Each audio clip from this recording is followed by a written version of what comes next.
বসো। আরে এইভাবে রাখলে হবে কারণ হচ্ছে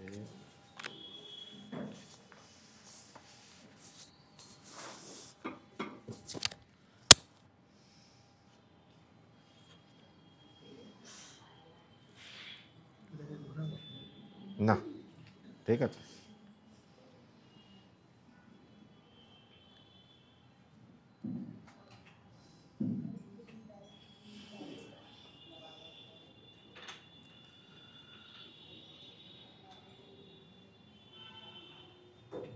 ॐ जननीं शारदां देवीं रामकृष्णं जगद्गुरुं पादपद्मे तयो श्रित्वा प्रणमामि मुहुर्मुहुः।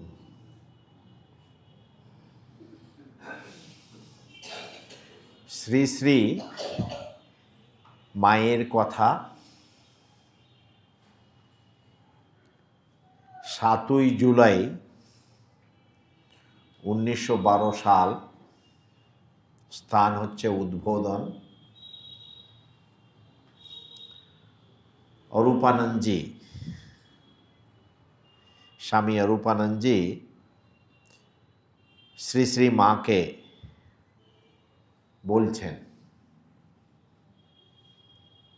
মা তুমি রথযাত্রার সময় জগন্নাথ যাবে, কথা ছিল না? মাকে জিজ্ঞাসা করছেন, মহারাজ তুমি রথযাত্রার সময় জগন্নাথ যাবে, কথা ছিল না? তার উত্তরে শ্রী শ্রী মা বলছেন, এখন এত লোকের ভিড়ের মধ্যে যেতে আছে, কলেরা টলেরা হবে।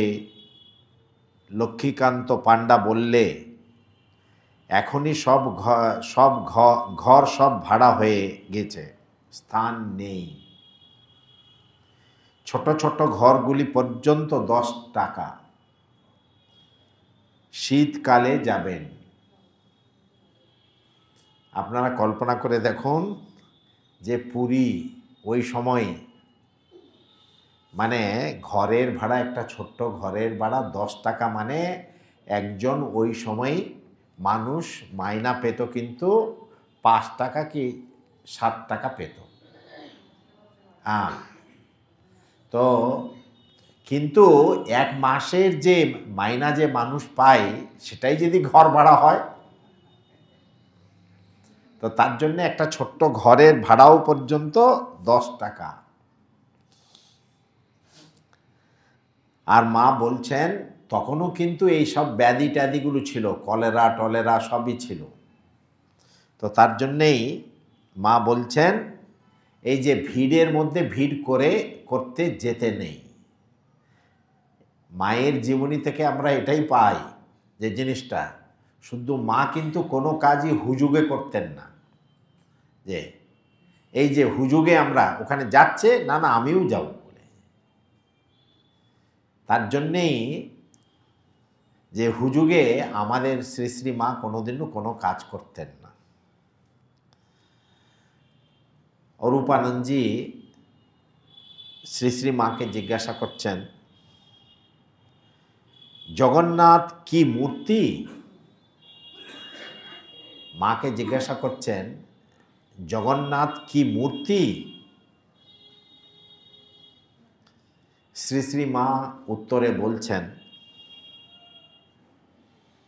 আমি কিন্তু স্বপ্নে দেখেছিলুম শিব মূর্তি। শ্রী শ্রী মা বলছেন, আমি কিন্তু স্বপ্নে দেখেছিলুম শিব মূর্তি। আবার মহারাজ জিজ্ঞেস করছেন, তখন তুমি সেখানে এই জগন্নাথ মূর্তি দেখনি? মাকে জিজ্ঞাসা করছেন, তুমি কি তাহলে এই জগন্নাথ মূর্তি দেখনি? শ্রী শ্রী মা বলছেন, না, শুদ্ধ শিব মূর্তি, শিবলিঙ্গ, লক্ষ শালগ্রামের বেদী, তার উপর জগন্নাথ শিব।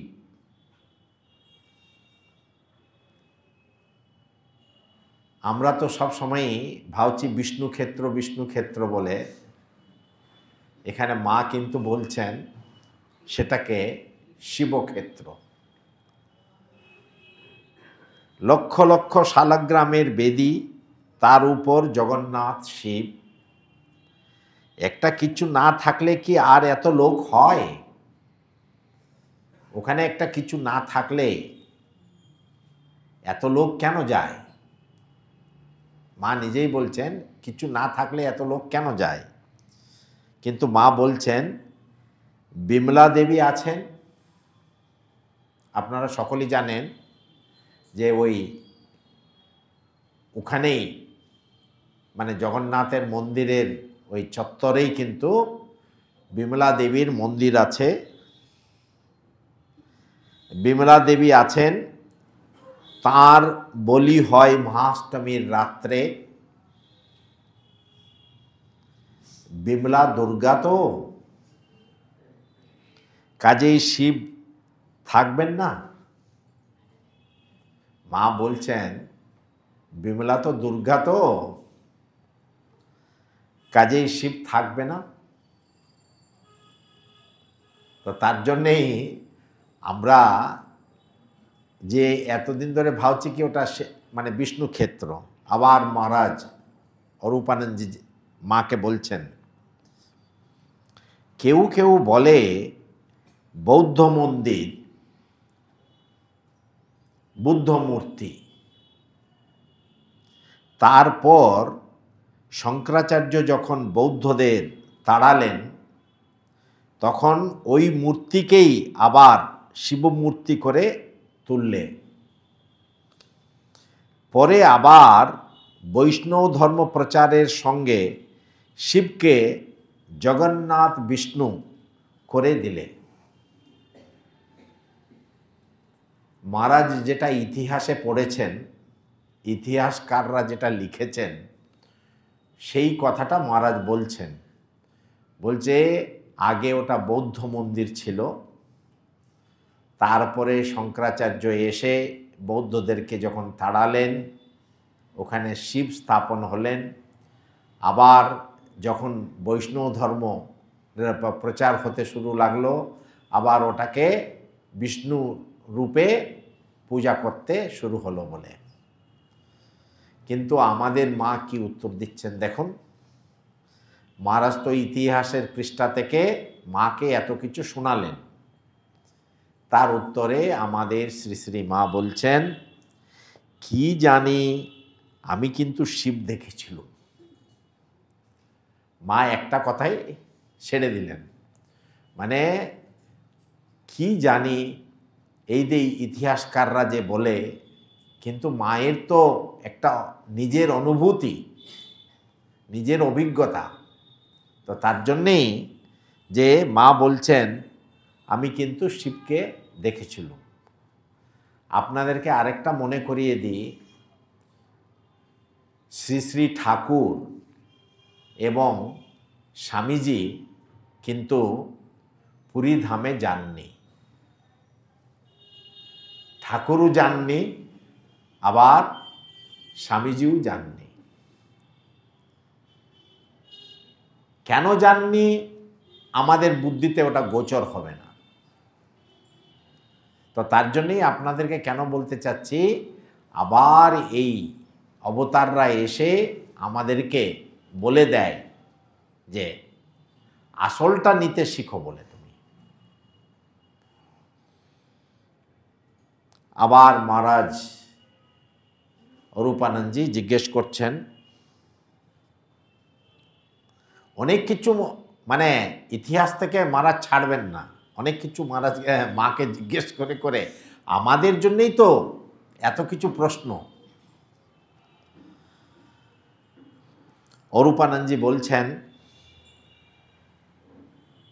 মুসলমানেরা কত মন্দির, কত দেব দেবী ভেঙেছে, কারো নাক কেটেছে, কারো কান কেটেছে।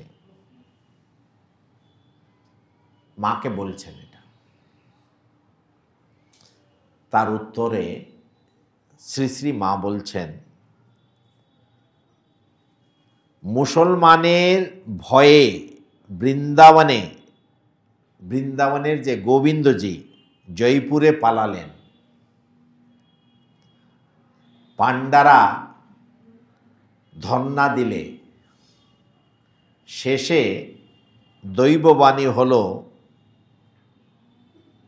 মূর্তি গিয়েছে, আমি যাইনি। গোবিন্দজি দৈববাণীতে বললেন, মূর্তি গিয়েছে কিন্তু আমি যাইনি। তোমরা আবার মূর্তি করো, সেই মূর্তিতেই আমি থাকব।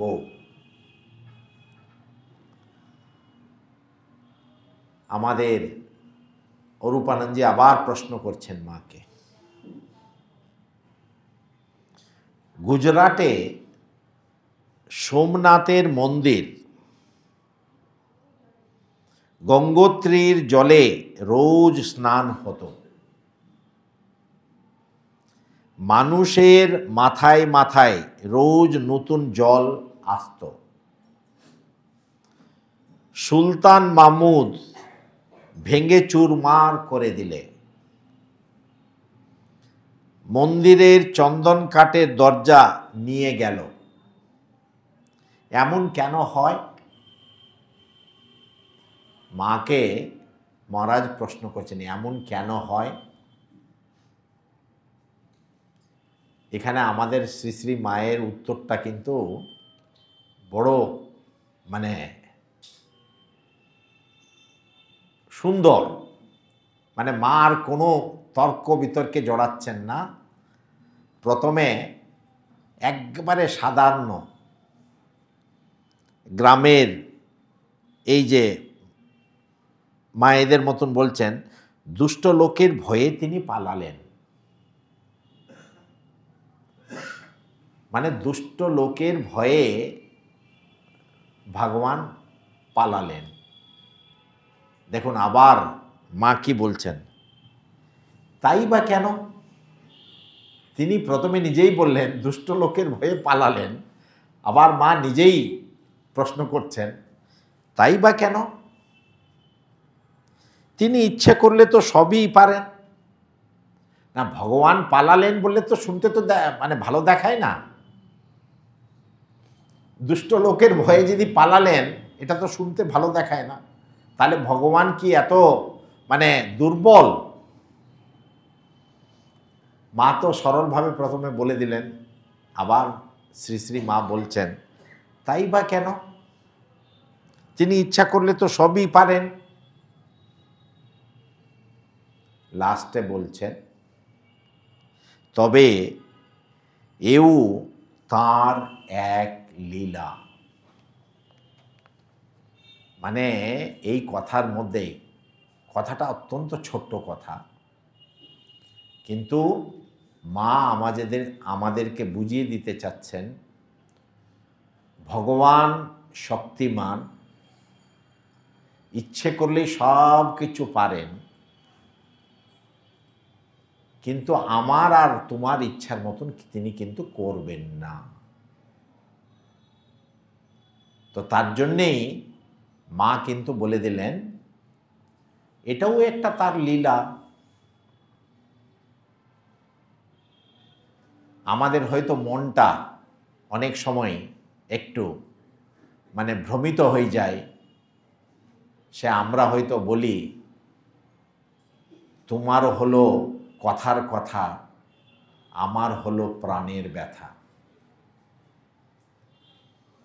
কিন্তু জগতে বাস্তবে দেখতে গেলে যে জিনিসটা, আমরা যত দূর ভগবানকে এই বুদ্ধি দিয়ে বোঝার চেষ্টা করি, এই জগৎটাকে বুদ্ধি দিয়ে বোঝার চেষ্টা করি, ততই কিন্তু আমরা পেরে উঠি না।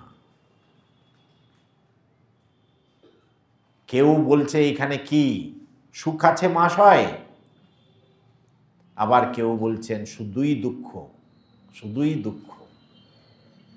যে কোনটা ঠিক? তার জন্যই মা বলছেন বাস্তবে এই ভগবানের যে কাজ, এটা বোঝা খুব মুশকিল। আমরা আমাদের অল্প বুদ্ধি দিয়ে হয়তো অনেক সময় বোঝার চেষ্টা করি, এটা কেন হচ্ছে বলে, এটা কেন হচ্ছে বলে, কিন্তু বাস্তবে ভগবানের কোনো কাজই বোঝা যায় না। তো তার জন্যেই মা কিন্তু লাস্টে বললেন যে এটাও তার একটা লীলা বলে। আপনারা যে দেখবেন ব্রহ্মসূত্রে যে জিনিসটা এত সিরিয়াস আলোচনা হচ্ছে, যে চরম সত্যটাকে নিয়ে অনেক কিছু আলোচনা হচ্ছে, লাস্টে কিন্তু আবার ব্রহ্মসূত্রেই বলা আছে, বলছে অনেক জিনিসগুলো আমরা যে দেখছি এটাকে এক্সপ্লেন করব কি করে, ব্যাখ্যা করব কি করে। তখন ব্রহ্মসূত্রেও বলা হচ্ছে, একটা সূত্র আছে, লোকবত্তু লীলা কৈবল্যম। বলছে আর যখন যেখানে স্ববিরোধিতাগুলি আছে ওখানে আর আমাদের বুদ্ধির দৌড় যায় না। ওখানে আমরা কি বলতে হয়, ব্রহ্মসূত্রেই বলা হচ্ছে লোকবত্তু লীলা কৈবল্যম, মানে যে ভগবানের লীলা এটা।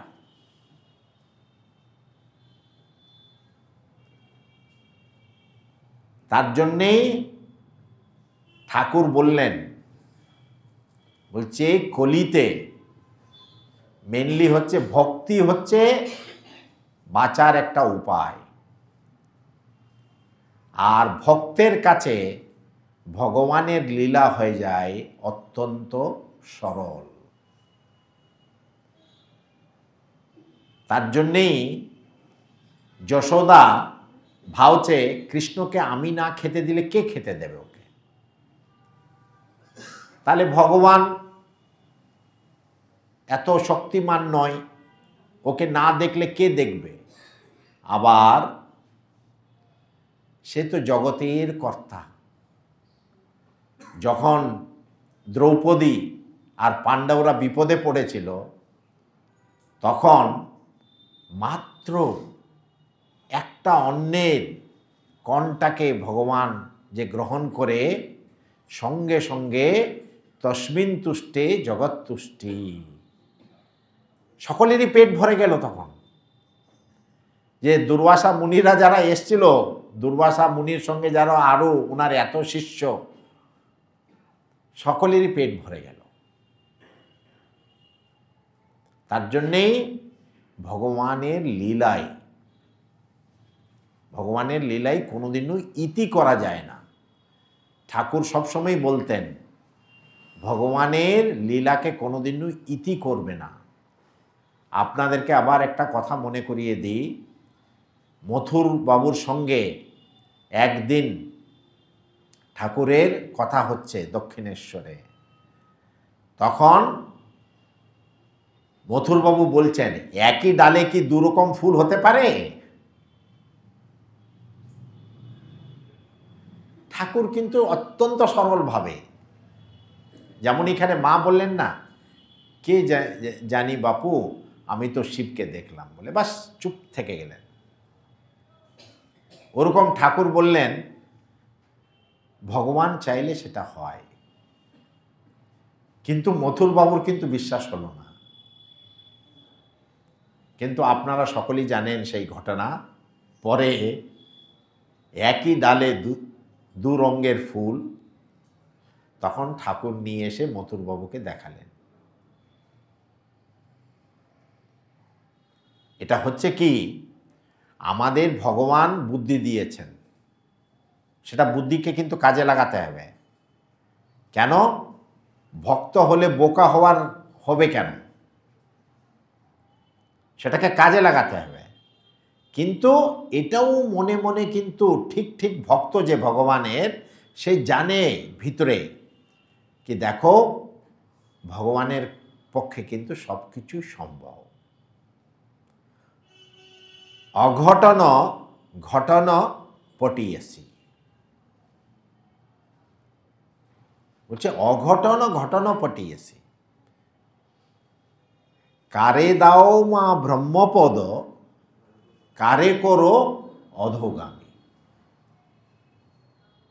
সকলই তোমারই ইচ্ছা। তার জন্যেই এটাই হচ্ছে ভক্তির পরাকাষ্ঠা, যে আমরা যখন আমাদের যতটুকু বুদ্ধির দৌড় আছে আমরা কাজে লাগাবো সেটাকে, যখন কিন্তু পারছি না তখন ভগবানের প্রতি শরণাগত হয়ে বলে মা আর আমি পাচ্ছি না, বুঝতে পারছি না, মার কাছে শরণাগত হয়ে যে সকলই তোমারই ইচ্ছা, ইচ্ছাময়ী তারা তুমি বলে যে জিনিসটা। তার জন্যেই এটা সবসময় মনে রাখতে হবে যে কলিযুগে নারদীয় ভক্তি যে ঠাকুর বলেছেন, কেন বলেছেন? এর জন্যেই বলেছেন, নেই তো কি হবে আমরা ধরতে পারবো না। মা তো বলে দিলেন প্রথমে দুষ্ট লোকের জন্য ভগবান একটু পালিয়ে যায় বলে এটা কি আমরা মেনে নিতে পারি? সে কি ভগবান কি এতই মানে দুর্বল? কিন্তু ভগবানের পক্ষে সব কিছুই সম্ভব।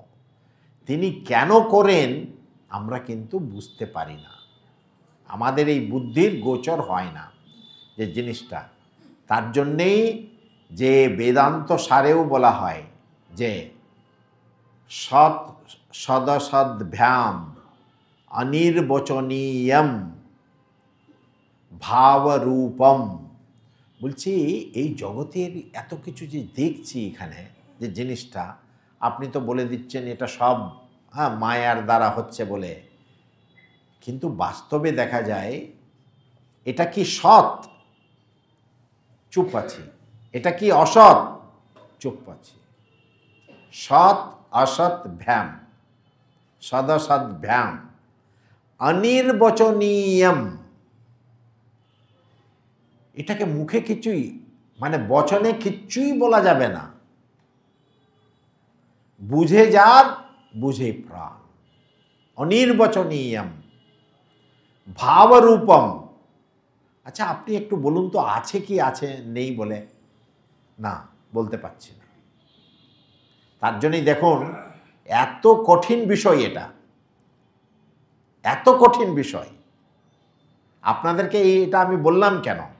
বললাম এর জন্যে যে যেখানে বাঘা বাঘা লোকেরাই কিছু কুল কিনারা পায় না, কিন্তু সে শুদ্ধ ভক্তিতে কিন্তু ভগবান মিলায়, ভগবানকে তাড়াতাড়ি পাওয়া যাবে।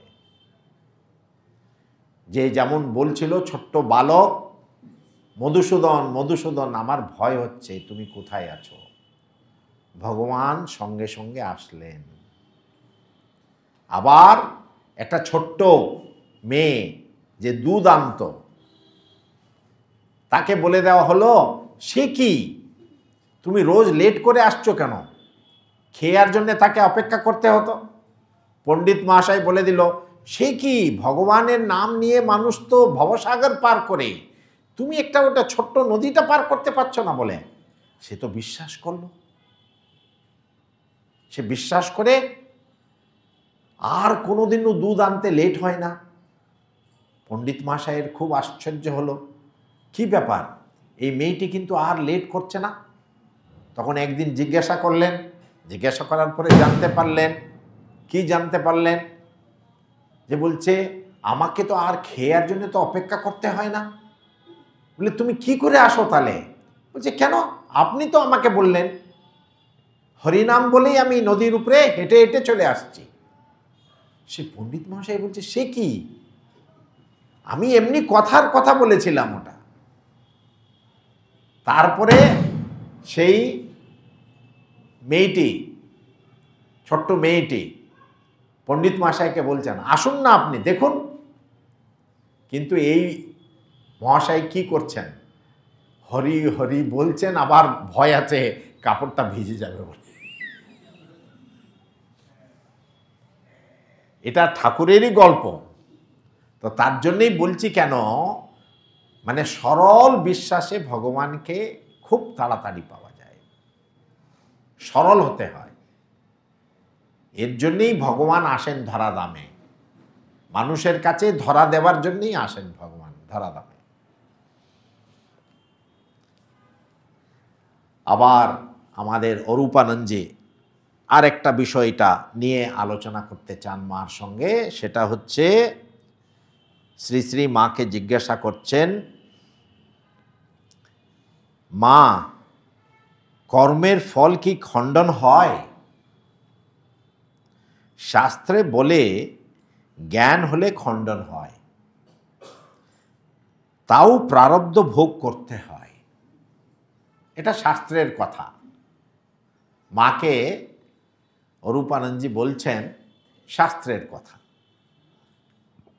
আর জিজ্ঞাসা করছেন কর্মের ফল কি খণ্ডন হয়? শ্রী শ্রী মা বলছেন, কর্ম হতেই সুখ দুঃখ সব, তাকেও কর্মফল ভোগ করতে হয়েছিল। মানে ঠাকুরের কথা বলছেন। মা এখানে প্রথমে বলে দিয়েছেন একটা কথা, সূত্রাকারে বলে দিয়েছেন, কর্ম হতেই কিন্তু বাবা সব কিছু সুখ আর দুঃখের জন্ম। আবার কেউ কেউ হয়তো ভাবতে পারে ভগবান হয়তো কর্মের ফলটা ভোগ করেন না বলে। আবার আগেই আপনাদেরকে বলেছি, এটা সত্যও বটে, এটা সত্য নও বটে। এখানে মা একটা ছোট্ট উদাহরণ দিচ্ছেন, ঠাকুরের জীবনের উদাহরণ। তাকেও কর্মফল ভোগ করতে হয়েছিল। ঠাকুরের বড় ভাই বিকারের সময় জল খাচ্ছিলেন। আপনারা সকলেই এই ঘটনাটা জানেন যে জল খাচ্ছিলেন দাদা, একটুখানি খেতেই ঠাকুর হাত থেকে গ্লাসটি টেনে নিলেন। তিনি তাতে অসন্তুষ্ট হয়ে বললেন, তুই আমাকে জল খেতে দিলিনি, তুইও অমনি কষ্ট পাবি, তোরও গলায় এমনি যাতনা হবে। সঙ্গে সঙ্গে দাদা বলে দিল এরকম।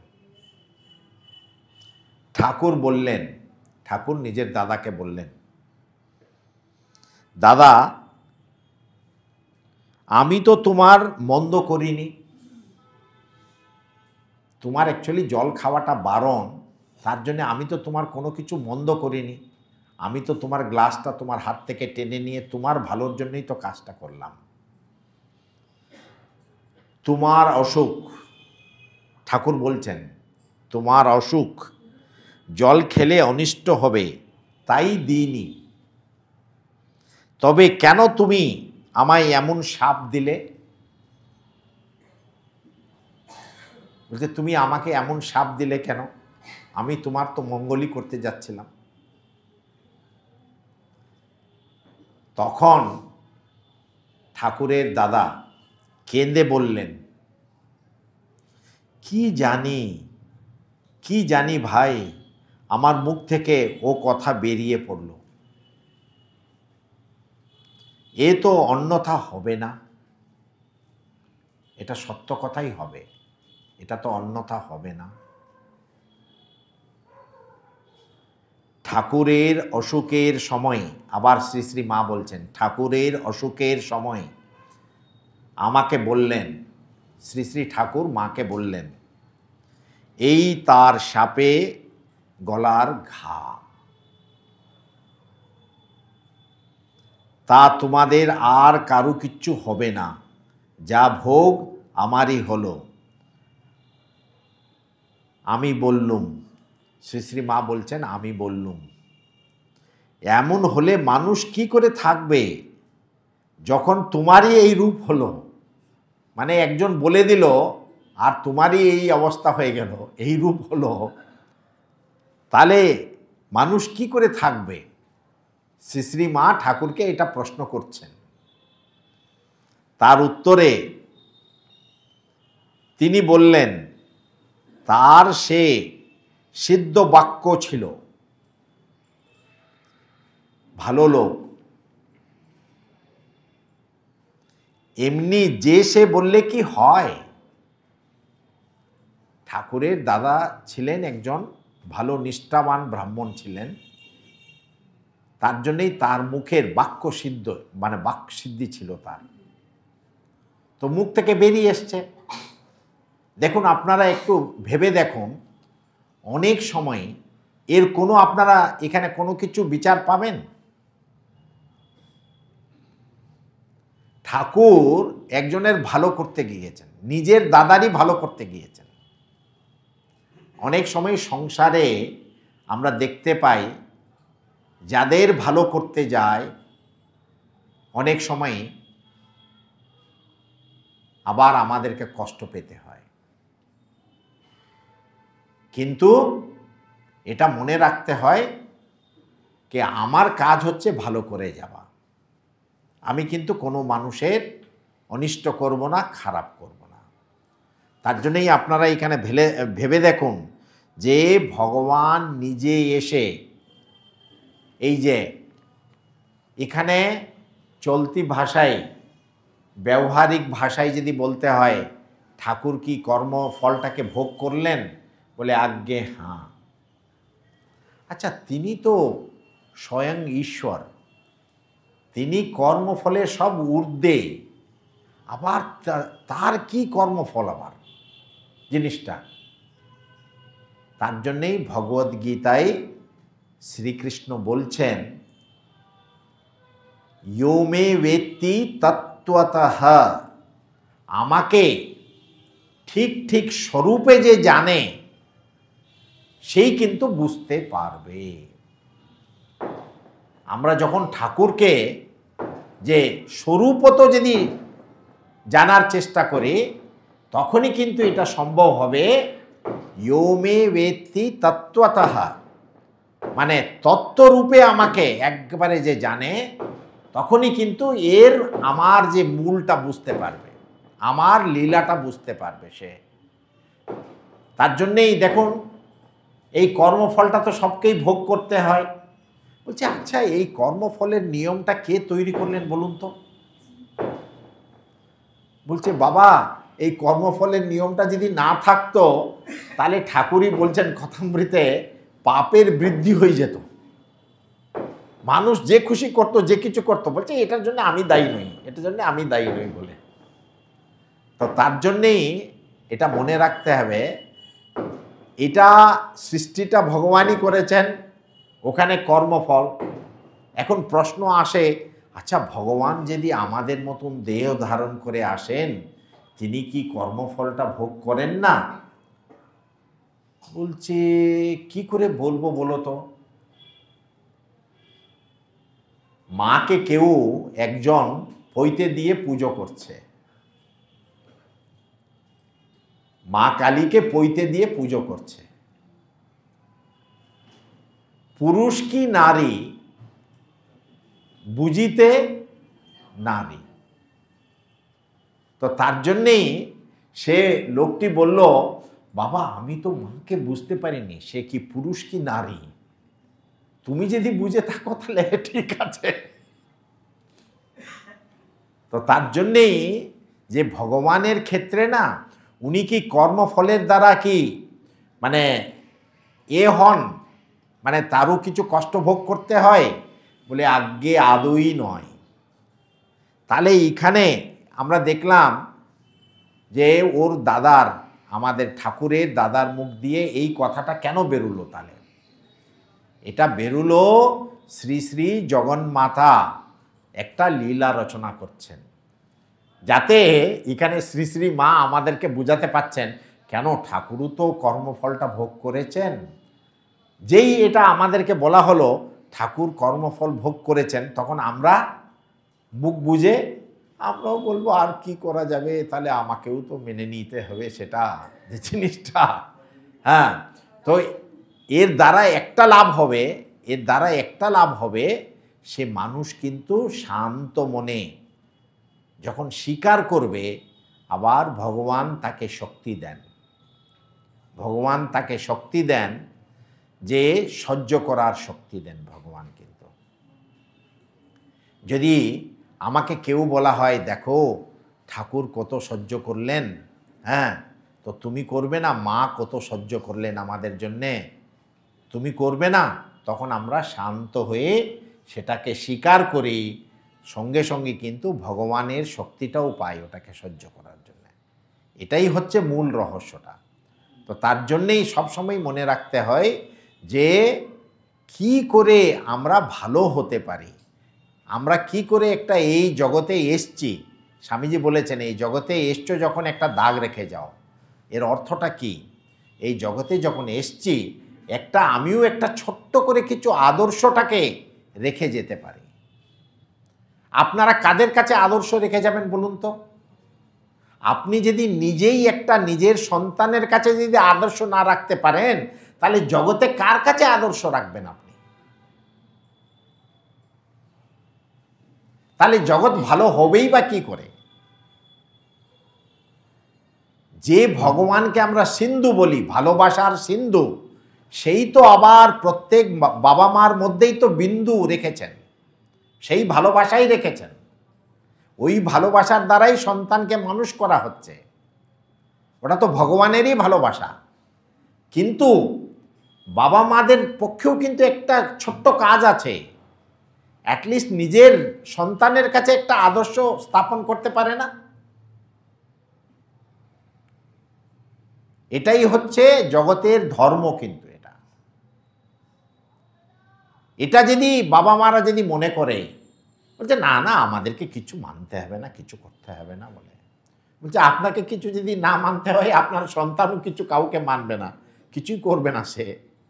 আজকে আপনারা মনে রাখবেন, আমরা যদি কিচ্ছু ভালো হয়ে থাকি, কিচ্ছুটা যদি ভালো হয়ে থাকে, আমরা কিন্তু আমাদের বাবা মার কাছ থেকে কিছু না কিছু একটা ভালো জিনিস পেয়েছি, দেখেছি। একটা সন্তান যখন ছোট থাকে, যদি দেখে কি না আমার মাকে আমি কোনোদিনও এই কাজ করতে দেখিনি, কিন্তু তখন সঙ্গে সঙ্গে সেও নিরত হবে সেই কাজ করতে। তার জন্যেই এটা ভগবানেরই প্ল্যান এই সৃষ্টির মধ্যে। তার জন্যই বলা হয় ধর্ম। আমরা যখন শব্দটা ধর্ম বলে উচ্চারণ করি, সেই ধর্মের ব্যাপ্তিটা এত বড়। তার জন্যই ভগবদ্গীতায় বলা হয় ধর্মটা কি আর অধর্মটা কি, ওখানে সকলেই কনফিউজ হয়ে যায়। তার গতিটা হচ্ছে এত সূক্ষ্ম। তার জন্যেই ভগবান সরলভাবে ওই গতি যে এত সূক্ষ্ম ধর্মের গতি, সেটাকে নিজের জীবনে যাপন করে মানুষের সামনে তুলে ধরেন তিনি। কর্মফল ভুগতে হবেই। আবার শ্রী শ্রী মা বলছেন কর্মফল ভুগতে হবেই, তবে ঈশ্বরের নাম করলে যেখানে ফাল সেদুত, সেখানে ছুঁচ ফুটবে। মা বলছেন যে তোমার একটা বিরাট অ্যাক্সিডেন্ট হওয়ার কথাটা ছিল, ওখানে ওটা কমে যাবে। জপ তপ করলে কর্ম অনেকটা খণ্ডন হয়। যেমন সুরত রাজা লক্ষ বলি দিয়ে দেবীর আরাধনা করেছিল বলে লক্ষ পাটায় মিলে তাকে এক কোপে কাটলে,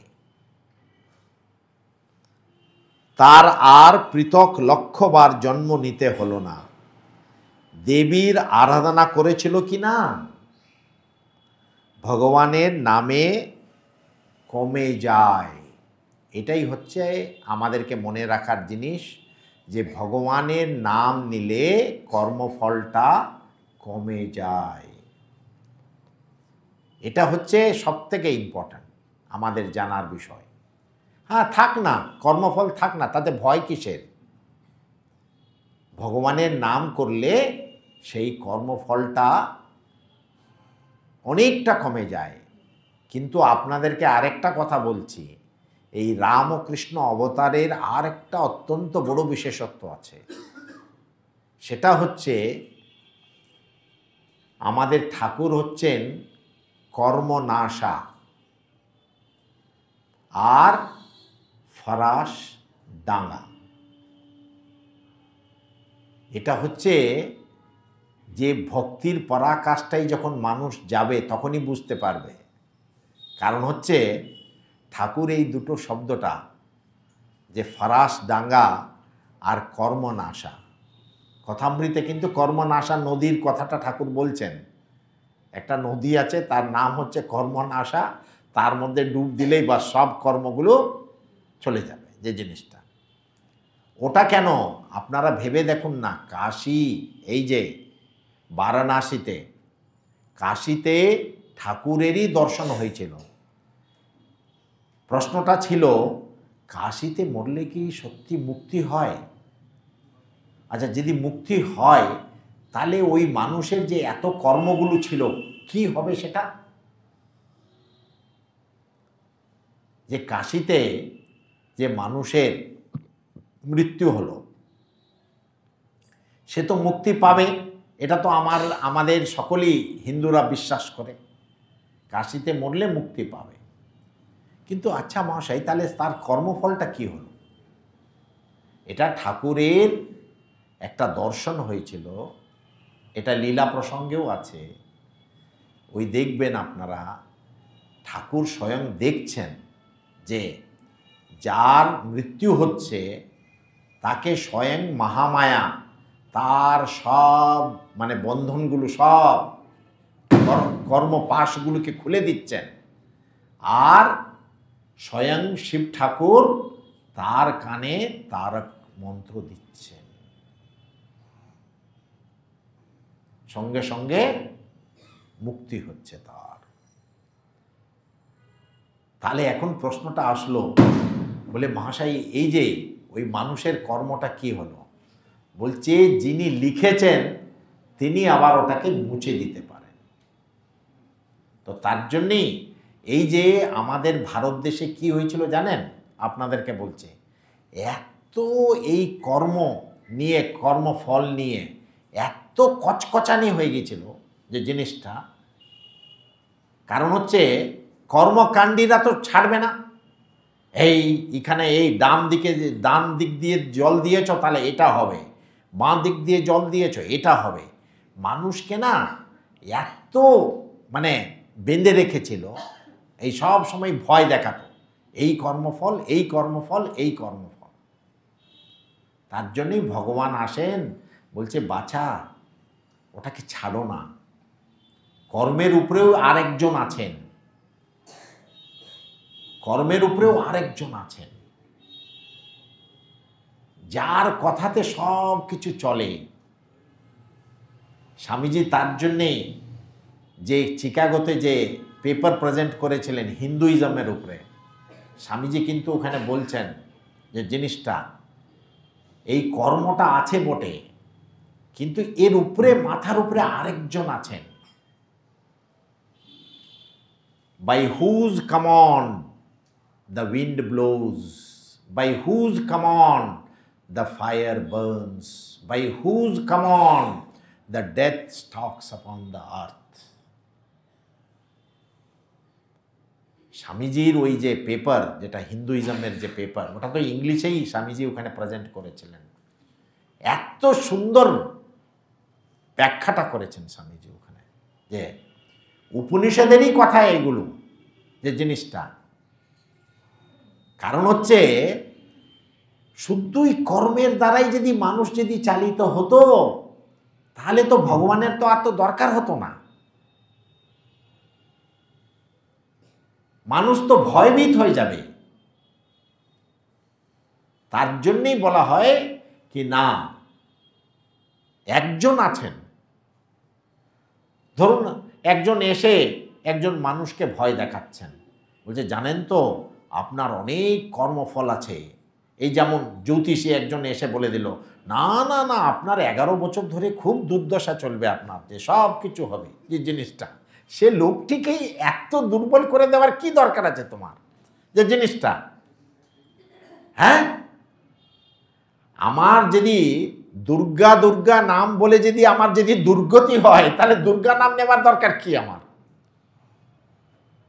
তো এই হচ্ছে ভগবানের নামের মধ্যে বিশ্বাস থাকা দরকার। তার জন্যই এখানে মা বলছেন, বাবা যে কর্মফল কর্মফল ওই অত কচকচানি দরকার নেই, কর্মফল কর্মফলের মতন থাক, কিন্তু তার মাথার উপরে আরেকজন আছেন, সেই তার মধ্যে বিশ্বাস করো তোমরা, আর তাকে ভালো করে নীরবে নিভৃতে ডেকে যাও তোমরা, প্রার্থনা করো বলে যে জিনিসটা। এর জন্যেই এখানে দেখুন, আবার আমি যেটা আপনাদেরকে বললাম, মহারাজ বলছেন এই এত কিছু কর্মফলের ব্যাপারে শ্রী শ্রী মা বললেন, আর অরূপানন্দজি আবার কি বলছেন শুনুন আপনারা। অরূপানন্দজি বলছেন, তাহলে কর্মের প্রাধান্যেই তো জগৎ চলছে, তবে আর ভগবান মানা কেন? বৌদ্ধরাও কর্ম মানে, ঈশ্বর মানে না। দেখুন, আমি আপনাদেরকে যে বললাম যে কর্মই যদি সব কিছু হতো, বৌদ্ধরা কিন্তু কর্ম মানে, কর্মফল মানে, কিন্তু ঈশ্বরকে মানে না। এর উত্তরে শ্রী শ্রী মা কি বলছেন দেখুন। মা বলছেন, তবে কি কালী কৃষ্ণ দুর্গা এই সব নেই বলতে চাও? মা অরূপানন্দজিকে বলছেন, তাহলে এইগুলো কি সব মিথ্যা, এগুলো নেই? মহারাজ কিন্তু এই লাইনে আর যাচ্ছেন না। মহারাজ বুঝতে পেরেছেন, আর সঙ্গে সঙ্গেই নেক্সট, হ্যাঁ, এর উত্তর কিছু দিচ্ছেন না, হ্যাঁ আর না কিছু দিচ্ছেন না। উনি বুঝে নিয়েছেন যে কেন, সকলের উপরে তো একজন আছেনই। মা জোর গলায় বলছেন, তবে কি কালী কৃষ্ণ দুর্গা এসব নেই বলতে চাও? যেই মা এরকম প্রশ্ন করছেন, আমাদের অরূপানন্দজি চুপ হয়ে মোড়টা ঘুরিয়ে দিলেন। কি মোড়টা ঘোরালেন?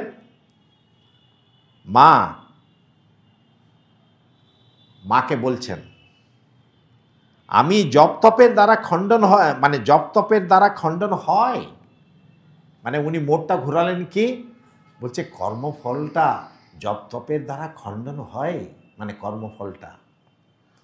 তার উত্তরে মা বলছেন, তা হবে না। হবে, তা হবে না। ভালো কাজটি করা ভালো, ভালোটি করলে ভালো থাকে, মন্দটি করলে কষ্ট পেতে হয়। স্বামীজির যে কবিতায় আছে না, শুভে শুভ মন্দে মন্দ, এটা তো হবেই। এই কর্মটা থাকবেই, কর্মের ফলও থাকবে। এখন ধরে নিন, কর্মের ফল যদি ভগবান না রাখতো, তাহলে কেউ কাজ করতে যেত?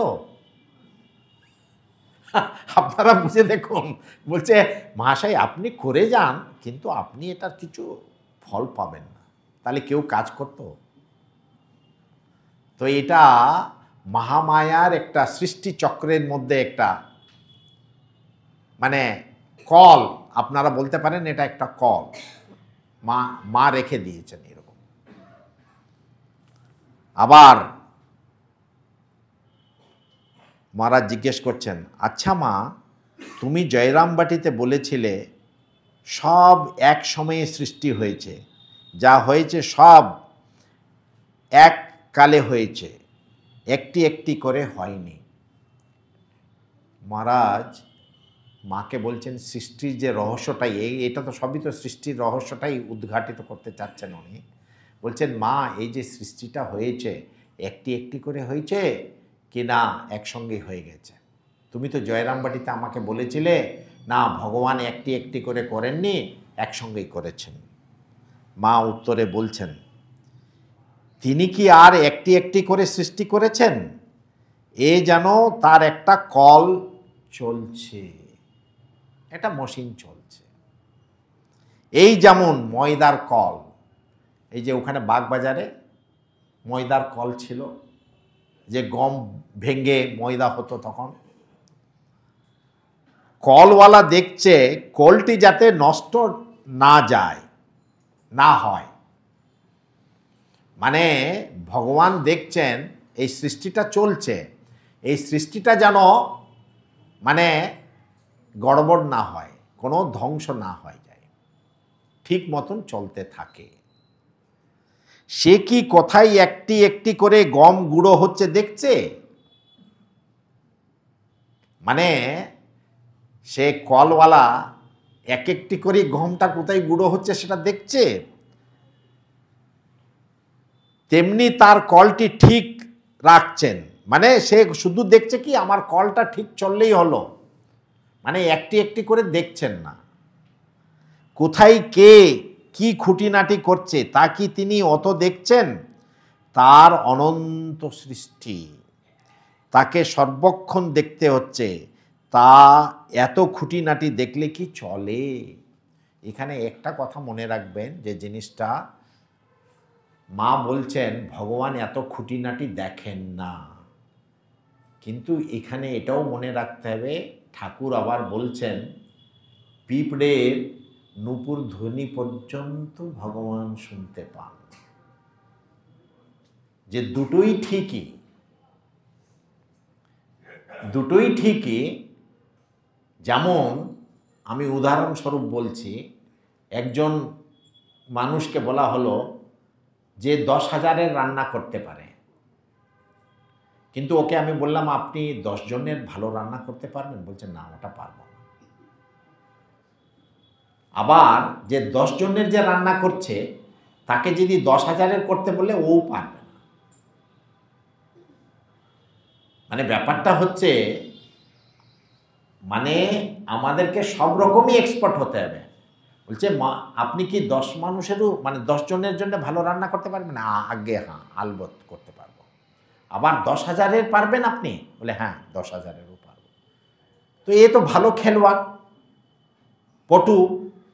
আর যারা পারে না, তার জন্যেই ভগবানের সৃষ্টিটা যদি বুঝতে গেলে মা আবার বলছেন লজ্জা ভয়া ঘৃণা 3 থাকতেই হয়। আবার ঠাকুর বলছেন লজ্জা ভয়া ঘৃণা 3 থাকতে নয়। আপনারা এখন কোনটা নেবেন? বলছে মহারাজ অবস্থা বুঝে দুটোই ঠিকই। এখানে তার জন্যই এটা মনে রাখতে হবে, মা আমাদেরকে বোঝাতে চাচ্ছেন যেখানে যেমন সেখানে তেমন, যে তার জন্যই উপনিষদে বলা হয় অনরণীয়ান মহতো মহিয়ান, ছোট থেকে ছোট, বড় থেকে বড়, এটাই হচ্ছে আদর্শ। বলছে আপনি ছোট থেকে ছোট বুঝতে পারবেন? বলে হ্যাঁ আজ্ঞে হ্যাঁ বুঝতে পারবেন। আর বড় থেকে বড় ওটাও বুঝতে পারবেন। তো ছোট থেকে ছোট অনরণীয়ান মহতো মহিয়ান। তার জন্য মার কাছে প্রার্থনা করা, মাগো আমাদেরকে সেই শক্তিটা দাও যাতে আমরা ভগবানের ছোট থেকে ছোটও বুঝতে পারি আর বড় থেকে বড়ও বুঝতে পারি বলে এই প্রার্থনা করে আজকে আমি শেষ করছি। ওম শান্তি শান্তি শান্তি হরি ওম তৎসৎ। শ্রীরামকৃষ্ণার্পণমস্তু।